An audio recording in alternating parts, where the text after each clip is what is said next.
আসসালামু আলাইকুম রহমতুল্লাহি বারাকাতু। সবাইকে স্বাগত বাংলা এডোবি ফটোশপ টিউটোরিয়ালে। গত টিউটোরিয়ালে আমি এখানে যে টুলসগুলো আছে সেই টুলসগুলো শর্টকাট কমান্ড দেখিয়েছি। যারা ওই টিউটোরিয়ালটি মিস করেছেন তারা অবশ্যই দেখে আসবেন, আর এটার লিঙ্ক আমার এই ভিডিও ডেসক্রিপশনে দেওয়া আছে। আজকে আমি আপনাদেরকে কিছু নতুন গুরুত্বপূর্ণ শর্টকাট কমান্ড দেখাবো। শর্টকাট কমান্ডগুলো আপনাদের কাছে প্রথমে কঠিন মনে হলেও যদি বারবার প্র্যাকটিস করেন তো সেক্ষেত্রে এইগুলো খুব সহজ মনে হবে এবং এটা আয়ত্তে চলে আসবে। ভিউয়ার্স, বরাবর মতো আমি আবারও বলবো, যারা যত বেশি শর্টকাট কমান্ড জানবেন তারা তত ফাস্ট কাজ করতে পারবেন, তত ফাস্ট ডিজাইন তৈরি করতে পারবেন। সো আপনার এফিসিয়েন্সি ইনক্রিজ করার জন্য শর্টকাট কমান্ড জানা খুবই গুরুত্বপূর্ণ। So viewers, stay with me until the video bar. Viewers, যখন আমরা একটা নতুন ডিজাইন তৈরি করতে যাই সেক্ষেত্রে আমাদের একটা নতুন ওয়ার্ক প্লেস প্রয়োজন হয় বা ব্ল্যাঙ্ক শিট প্রয়োজন হয়। সেক্ষেত্রে আমরা যখন কন্ট্রোল এন ক্লিক করব তখন আমরা এই ডায়লগ বক্সটি দেখতে পাবো। এই ডায়লগ বক্সের মধ্যে আমরা আমাদের প্রজেক্টটার নাম আমরা এখান থেকে রিনেম করে দিতে পারি এবং এই প্রজেক্টটার হাইট কত হবে, ওয়াইড কত হবে এখান থেকে আমরা সিলেক্ট করে দিতে পারি এবং এখানে কিছু একক রয়েছে, আমরা কোন এককটা সিলেক্ট করব সেটা অনুযায়ী আমরা এখানে সিলেক্ট করে দিব। আমরা ইঞ্চিতে সিলেক্ট করলাম বা সেন্টিমিটার আছে আমরা সিলেক্ট করে দিতে পারি। দ্বিতীয়ত এখানে রেজুলেশনটা আমরা ইনক্রিজ ডিক্রিজ করতে পারি পিক্সেল পার ইঞ্চি। এখানে পিক্সেল বলতে আমরা যখন একটা কলম দিয়ে যখন একটা ব্ল্যাঙ্ক পেজের মধ্যে ফোটা রাখবো সেটাকে 1 পিক্সেল বলা হয়। পিক্সেল যত বেশি হবে একটা পিকচারে তার রেজুলেশন তত বেশি হবে। দ্বিতীয়ত আমাদের ব্যাকগ্রাউন্ডটা কী ধরনের হবে, হোয়াইট না ব্যাকগ্রাউন্ডটা কালারফুল হবে না ট্রান্সপারেন্ট হবে, এখান থেকে আমরা সিলেক্ট করে দিতে পারি। আমরা যেমন হোয়াইট সিলেক্ট করে দিলাম, দেন আমরা ওকে বাটন ক্লিক করব, তখন আমরা এই ধরনের একটা ওয়ার্ক প্লেস বা আমাদের ডিজাইনের একটা প্লেস পাবো। ভিউয়ার্স, এখন আমি আপনাদেরকে কপি এবং পেস্ট কীভাবে করতে হয় সেটা আপনাদেরকে দেখাবো। তো একটা কোনো ইমেজের কোনো স্পেসিফিক অংশ যদি আমরা কপি করতে যাই সেক্ষেত্রে আমরা আগে ওই অংশটুকু সিলেক্ট করে নিতে হবে। যেমন আমরা কিবোর্ড থেকে এল ক্লিক করে আমরা ম্যাগনেটিক ল্যাসো টুলটি সিলেক্ট করে নিলাম। দেন আমাদের এই ইমেজের শুধু এই যে ফ্লাওয়ারটুকু আছে সেই ফ্লাওয়ারটুকু আমরা কপি করতে চাই। তো সেক্ষেত্রে আমরা এই ফ্লাওয়ারটুকে খুব দ্রুত সিলেক্ট করে নিব। আমি খুব দেখানোর জন্য খুব আপনাদেরকে দ্রুত সিলেক্ট করে নিচ্ছি। ভিউয়ার্স, দেন আমরা কিবোর্ড থেকে কন্ট্রোল সি ক্লিক করব, তাহলে আমাদের এই যে শুধু ফ্লাওয়ারটুকু অর্থাৎ মার্ক করা প্লেসটা শুধুমাত্র আমাদের কপি হয়ে গিয়েছে। দেন আমাদের একটা ব্ল্যাঙ্ক ডিজাইন শিট আছে, সেখানে গিয়ে আমরা কন্ট্রোল বি ক্লিক করব, দেন আমাদের ডিজাইনটি কিন্তু কপি এবং পেস্ট হয়ে গিয়েছে। আমি যেই অংশটুকু শুধু কপি করেছি সেই অংশটুকু শুধু পেস্ট হয়েছে।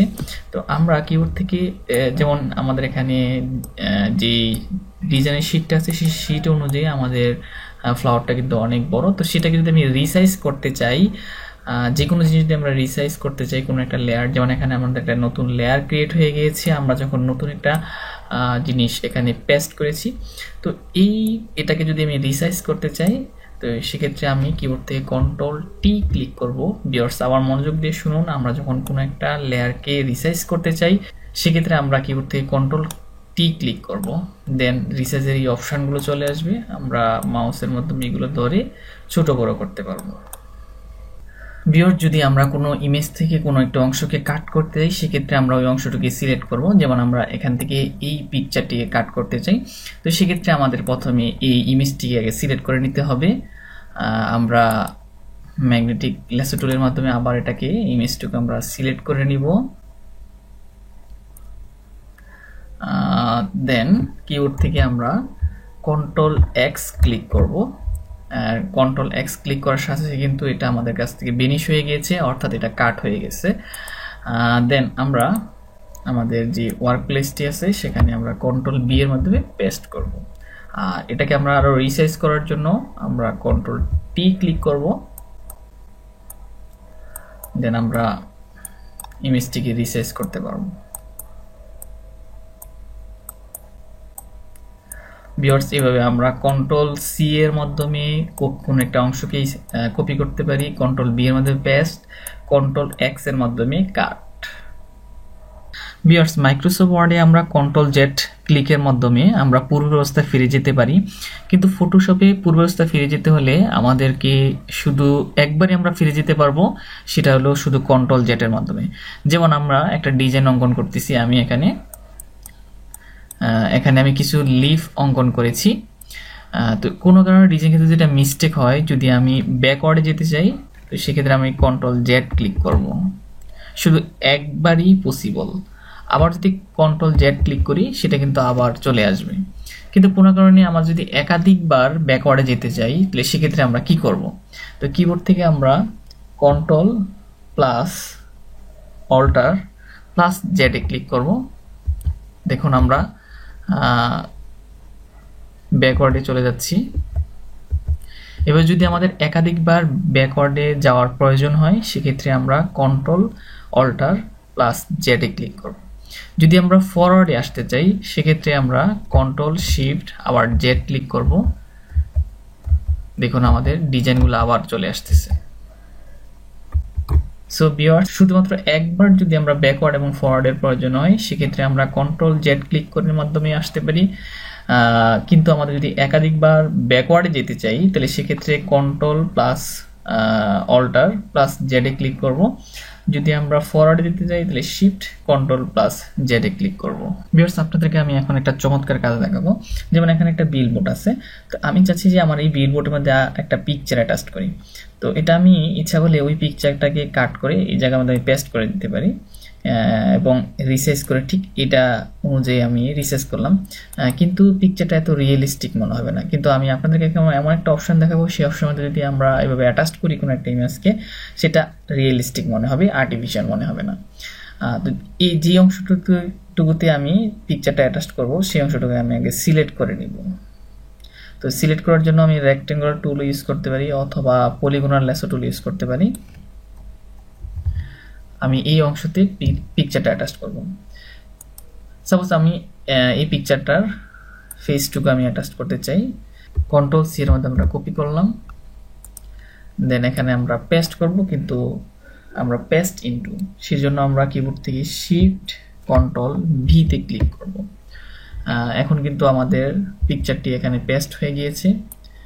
এটাকে আমরা রিসাইজ করতে হবে, সেই জন্য আমরা কন্ট্রোল টি ক্লিক করব। টি ক্লিক করে আমরা ইমেজটাকে রিসাইজ করে নিব। দেন রিসাইজ করার পর আমরা ওকে ক্লিক করব। দেখুন ভিউয়ার্স, আমাদের এখানে যে ইমেজটি আমি অ্যাটাচ করেছি সেটা কোনোভাবেই বোঝা যাচ্ছে না যে এখানে আমরা এডিটিং করে ইমেজটি ইনপুট করেছি। কোনো একটা ইমেজের যদি আমি টোটাল অংশকে সিলেক্ট করতে চাই সেক্ষেত্রে আমরা কন্ট্রোল এ এর মাধ্যমে টোটাল ইমেজটিকে সিলেক্ট করতে পারি। আমি যদি ডিসিলেক্ট করতে চাই সেক্ষেত্রে আমরা কন্ট্রোল ডি ক্লিক করব, সেক্ষেত্রে আবার ডিসিলেক্ট হয়ে যাবে। ভিউয়ার্স, আমি আপনাদেরকে আগে টিউটোরিয়াল দেখিয়েছি যে যদি আমরা কিবোর্ড থেকে জেড ক্লিক করি তাহলে সেক্ষেত্রে আমাদের জুম অপশনটি সিলেক্ট হয়। আমরা যদি মাইনাস সিলেক্ট করি জুমে তো সেক্ষেত্রে আমরা ক্লিক করে জুম আউট হবে। আবার যখন আমরা এখানে প্লাস সিলেক্ট করি সেক্ষেত্রে আমাদের জুম ইন হবে। কিন্তু এখানে দেখা যাচ্ছে একবার সিলেক্ট করতে হবে, আবার প্লাস সিলেক্ট করতে হবে, মাইনাস সিলেক্ট করতে হবে, সেটা ঝামেলার কাজ। এর চেয়ে আপনাদেরকে একটা শর্টকাট কমান্ড শিখাই। আমরা যদি কন্ট্রোল প্লাস ক্লিক করি তাহলে আমাদের জুম ইন হবে। আমরা যখন কন্ট্রোল মাইনাস ক্লিক করব তখন জুম আউট হবে। ভিউয়ার্স, এখানে আমরা আর অনেকগুলো শর্টকাট কমান্ড দেখতে পাবো। যখন আমরা ইমেজে যাব অ্যাডজাস্টে দেখেন এখানে আর অনেকগুলো শর্টকাট কমান্ড আছে। তেমনিভাবে আমরা যখন ফিল্টার বা সিলেক্ট মেনুতে যাব এখানেও অনেকগুলো শর্টকাট কমান্ড আমরা দেখতে পাবো। এগুলা একটু কষ্ট করে আপনার শর্টকাট কমান্ডগুলো দেখে নেবেন। তবে আমি যে শর্টকাট কমান্ডগুলো আপনাদেরকে দেখিয়েছি সেই শর্টকাট কমান্ডগুলো প্রতিনিয়ত ডিজাইন করার ক্ষেত্রে কাজে লাগে, সেই জন্য আমি এই শর্টকাট কমান্ডগুলো নিয়ে আলোচনা করেছি। So viewers, that's all today. এবং আমার নেক্সট যে টিউটোরিয়ালগুলো হবে সেই টিউটোরিয়ালগুলো হবে আপনাদের সমস্যা এবং সমাধান। আপনাদের যদি কোনো সমস্যা থাকে সেটার সমাধান দেওয়ার আমি সর্বোচ্চ চেষ্টা করব এবং এইগুলো নিয়ে আমি টিউটোরিয়াল তৈরি করবো নেক্সট। আর আমার টিউটোরিয়ালগুলো দেখার সাথে সাথে প্র্যাকটিস করবেন এবং একটা ডিজাইন দেখে হুবহুব এই ডিজাইনটা তৈরি করার চেষ্টা করবেন, তাহলে আপনার মধ্যে একটা ইমপ্রুভ অর্থাৎ আপনি গ্রো করতে পারবেন খুব ইজিলি। সো ভিউয়ার্স, আমার এই টিউটোরিয়ালটি অবশ্যই আপনি ফ্রেন্ডসদের সাথে এবং আপনার সোশ্যাল মিডিয়াতে শেয়ার করবেন এবং আমার ফেসবুক গ্রুপে জয়েন করবেন। That's all today. Allah Hafiz.